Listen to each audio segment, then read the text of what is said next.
Pets. It seems like almost everyone has one. All you need to do is go walking down the street in your neighborhood and the barking begins.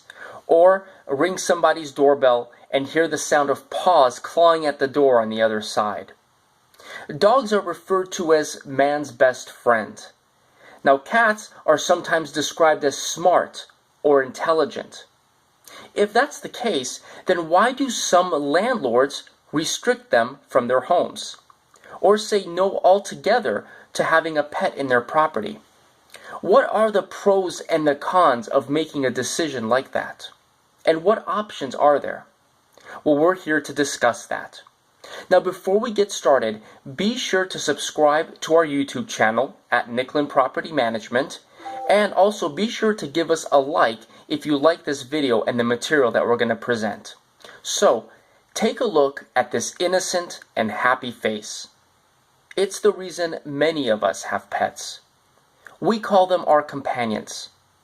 As a landlord, however, sometimes the only thing that we can think of when a potential tenant says that they have a pet, whether it's a dog or a cat, is damage. Our doors and baseboards eaten alive. Our carpets subjected to damage.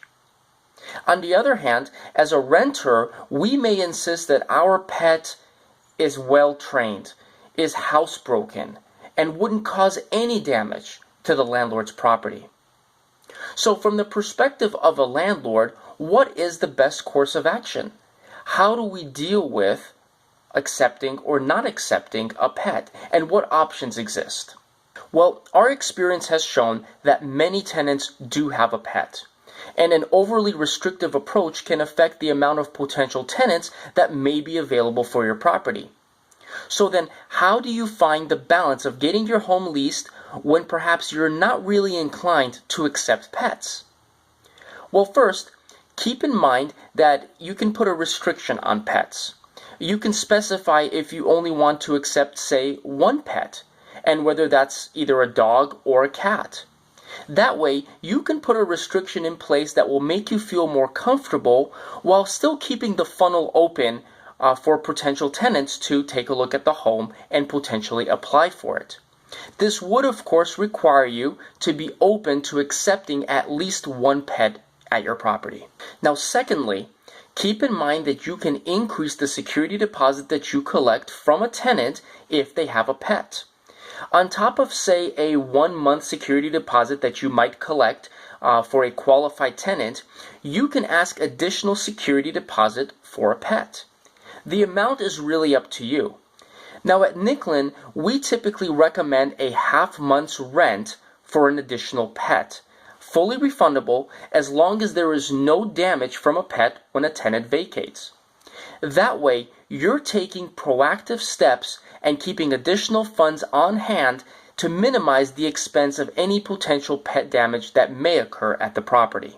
And third, if your goal is to eventually rent out a property, perhaps your own private home, and you're going to be considering accepting pets, be mindful of the type of upgrades that you put into the home while living there. Now, what do I mean by that? Well, while we live in a home, we may be inclined to upgrade certain things about it, such as the floors, for example, or some other features to our liking. And perhaps we want to invest in some nice things, some costly upgrades. Maybe it's that unique wood floor that we really like, that we always wanted. Or perhaps it's some type of specialty carpet. Or maybe we want to install some custom, costly blinds. Now, there is nothing wrong with those upgrades, or really any others. As a matter of fact, they make the house valuable.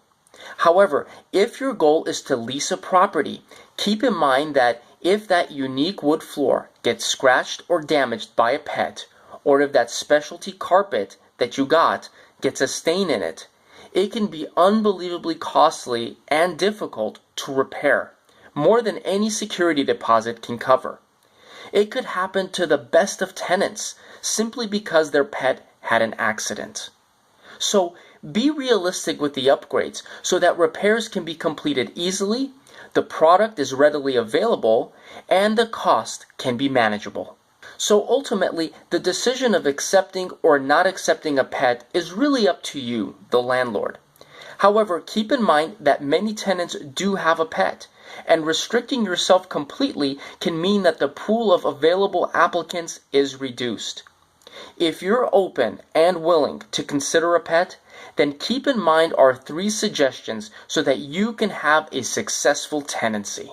So, thanks for watching this video. If you found the information helpful and useful, be sure to give us a like here on Facebook and also subscribe to our YouTube channel so that you can be the first to know when a new video is released. And stay tuned next week, especially if you're a tenant, as we take a drive down to our local pet store to see what products they have available to minimize any damage at the home you're living in. Thanks for watching.